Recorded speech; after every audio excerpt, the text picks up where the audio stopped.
ஏசாயா அதிகாரம் 33.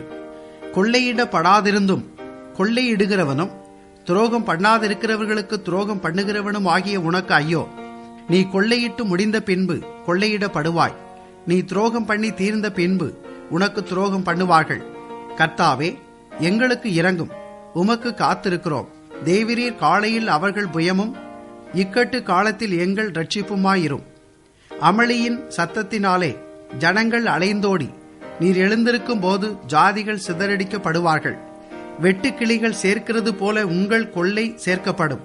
வெட்டுக்கிளிகள் குதித்து திரிகிறது போல மனுஷர் அதன் மேல் குதித்து திரிவார்கள். கர்த்தர் உயர்ந்தவர், அவர் உன்னதத்தில் வாசமாயிருக்கிறார். அவர் சீயோனை நியாயத்தினாலும் நீதியினாலும் நிரப்புகிறார். பூரண ரட்சிப்பும் ஞானமும் அறிவும் உன் காலங்களுடைய உறுதியாயிருக்கும். கர்த்தருக்கு பயப்படுதலே அதன் பொக்கிசம். இதோ அவர்களுடைய பராக்கிரமசாலிகள் வெளியிலே அலறுகிறார்கள். சமாதானத்து ஸ்தானாபதிகள் மனங்கசந்து அழுகிறார்கள். பாதைகள் பாழாயின, வழிப்போக்கர் இல்லை. உடன்படிக்கையை மீறுகிறான், நகரங்களை இகழ்ச்சி பண்ணுகிறான். மனுஷனை எண்ணாதே போகிறான். தேசம் துக்கித்து விடாய்த்திருக்கிறது. லீபனோன் வெட்கி வாடுகிறது.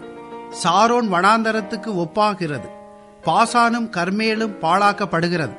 இப்பொழுது எழுந்தருளுவேன், இப்பொழுது உயருவேன், இப்பொழுது மேன்மைப்படுவேன் என்று கர்த்தர் சொல்லுகிறார். பதரை கற்பந்தரித்து தாளடியை பெறுவீர்கள். அக்கினியைப் போல் உங்கள் சுவாசமே உங்களை பட்சிக்கும். ஜனங்கள் சுண்ணாம்பை போல நீற்றப்படுவார்கள். வெட்டப்பட்ட முட்செடிகளைப் போல தீயில் எரிக்கப்படுவார்கள். தூரத்தில் உள்ளவர்களே, நான் செய்கிறதை கேளுங்கள். சமீபத்தில் இருக்கிறவர்களே, என் பராக்கிரமத்தை அறிந்து கொள்ளுங்கள் என்கிறார். சீயோனில் உள்ள பாவிகள் திகைக்கிறார்கள். மாயக்காரரை நடுக்கம் பிடிக்கிறது. பட்சிக்கும் அக்கினிக்கு முன்பாக நம்மில் தரித்திருப்பவன் யார்? நித்திய ஜுவாலைக்கு முன்பாக நம்மில் தாபரிப்பவன் யார் என்கிறார்கள். நீதியாய் நடந்து செம்மையானவைகளை பேசி இடுக்கண் செய்வதால் வரும் ஆதாயத்தை வெறுத்து பரிதானங்களை வாங்காதபடிக்கு தன் கைகளை உதறி இரத்த சிந்துவதற்கான யோசனைகளை கேளாதபடிக்கு தன் செவியை அடைத்து பொல்லாப்பை காணாதபடிக்கு தன் கண்களை மூடுகிறவன் எவனோ அவன் உயர்ந்த இடங்களில் வாசம் பண்ணுவான். கண்மலைகளின் அரண்கள் அவனுடைய உயர்ந்த அடைக்கலமாகும். அவன் அப்பம் அவனுக்கு கொடுக்கப்படும். அவன் தண்ணீர் அவனுக்கு நிச்சயமாய் கிடைக்கும். உன் கண்கள் ராஜாவை மகிமை பொருந்தினவராக காணும் தூரத்திலுள்ள தேசத்தையும் பார்க்கும். உன் மனம் பயங்கரத்தை நினைவு கூறும். கணக்கன் எங்கே? தண்டல்காரன் எங்கே? கோபுரங்களை எண்ணினவன் எங்கே? உனக்கு விளங்காத பாசையையும் அரிதற்கரிய ஒருவிதமான பேச்சையும் உடைய அந்த குரூர ஜனங்களை இனி நீ காணாய். நம்முடைய பண்டிகைகள் ஆசரிக்கப்படும் நகரமாகிய சீயோனை நோக்கிப்பார். உன் கண்கள் எருசலேமை அமெரிக்கையான தாபரமாகவும் பெயர்க்கப்படாத கூடாரமாகவும் காணும். இனி அதன் முளைகள் என்றைக்கும் பிடுங்கப்படுவதும் இல்லை. அதன் கயிறுகளில் ஒன்றும் அருந்து போவதும் இல்லை. மகிமையுள்ள கர்த்தர் அங்கே நமக்கு மகா விசாலமான நதிகளும் ஆறுகளும் உள்ள ஸ்தலம் போலிருப்பார். வலிக்கிற படவு அங்கே ஓடுவதும் இல்லை. பெரிய கப்பல் அங்கே கடந்து வருவதும் இல்லை. கர்த்தர் நம்முடைய நியாயாதிபதி. கர்த்தர் நம்முடைய நியாய பிரமாணிகர். கர்த்தர் நம்முடைய ராஜா. அவர் நம்மை ரட்சிப்பார். உன் கயிறுகள் தளர்ந்து போம். பாய்மரத்தை கெட்டிப்படுத்தவும் பாயை விரிக்கவும் கூடாமற் போம். அப்பொழுது திரளான கொள்ளை பொருள் பங்கிடப்படும். சப்பானிகளும் கொள்ளை ஆடுவார்கள். வியாதிப்பட்டிருக்கிறேன் என்று நகரவாசிகள் சொல்வதில்லை. அதில் வாசமாயிருக்கிற ஜனத்தின் அக்கிரமம் மன்னிக்கப்பட்டிருக்கும்.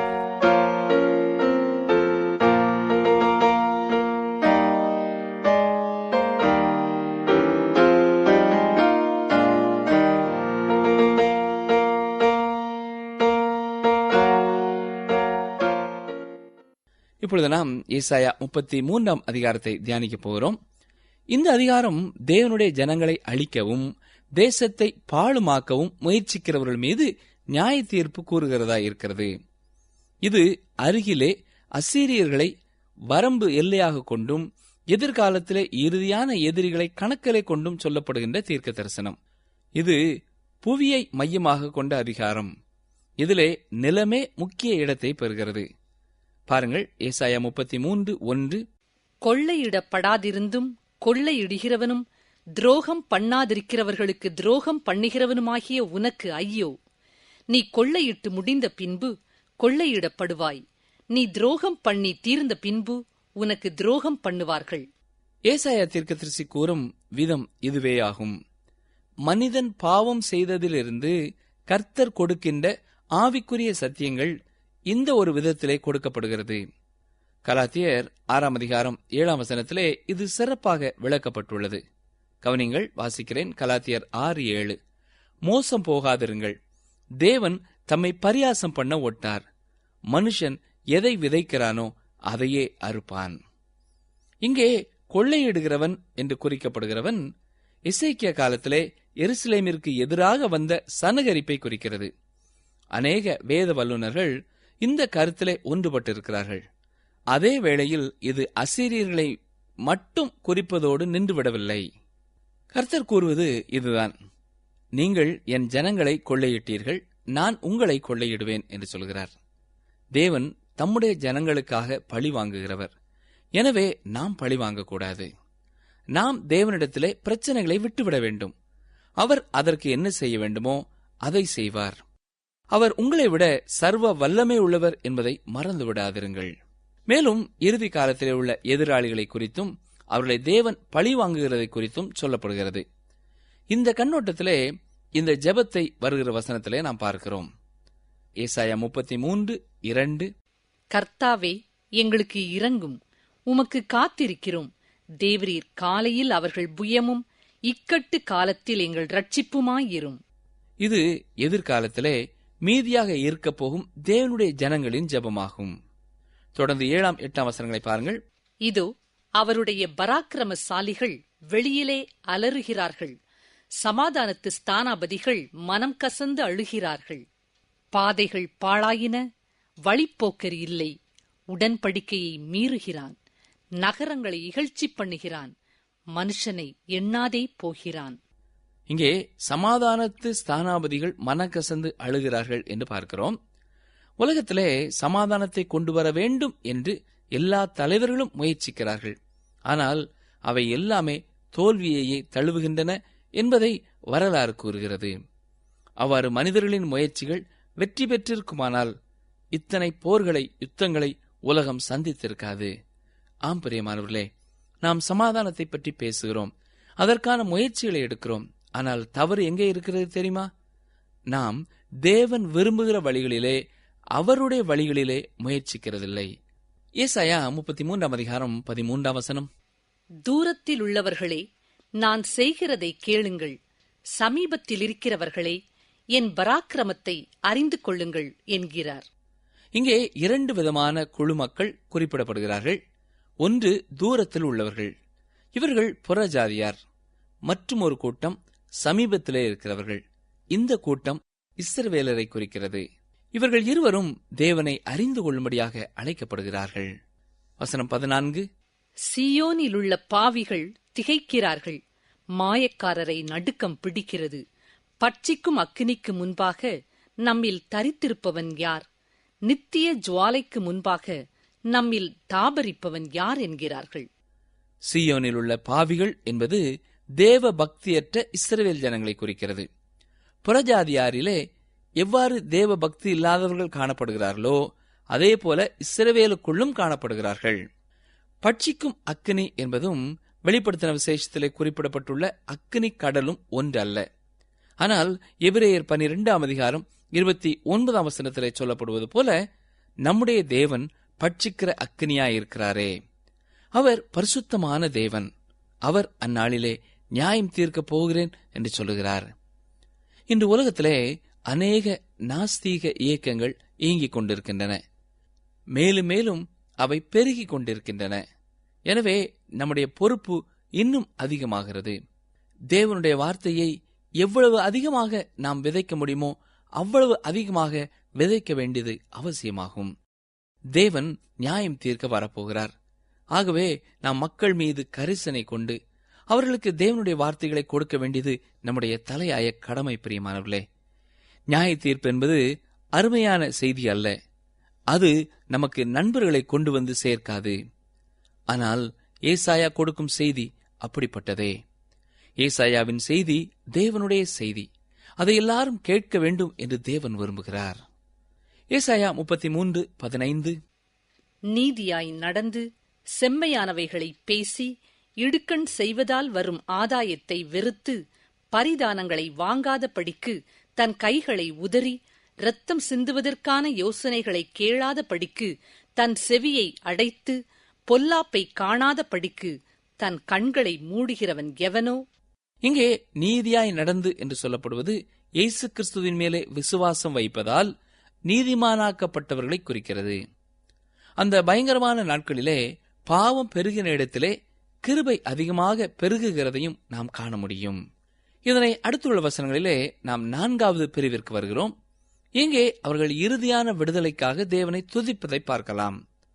ஏசாயா 33:20-21 நம்முடைய பண்டிகைகள் ஆசரிக்கப்படும் நகரமாகிய சீயோனை நோக்கிப்பார்.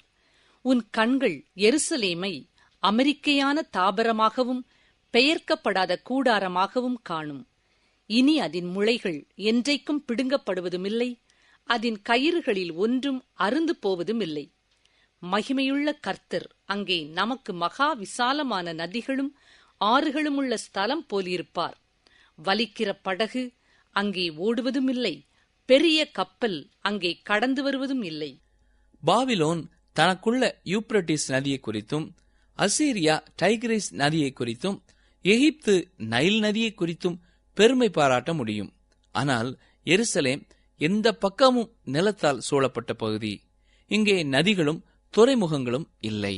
ஆனால் சகரியா சொல்லுகிற தீர்க்க தரிசன வார்த்தைகளிலே தேவன் இஸ்ரவேலுக்கு 1000 வருட அரசாட்சியிலே துறைமுகம் ஒன்றை கொடுப்பார் என்பதை பார்க்க முடிகிறது.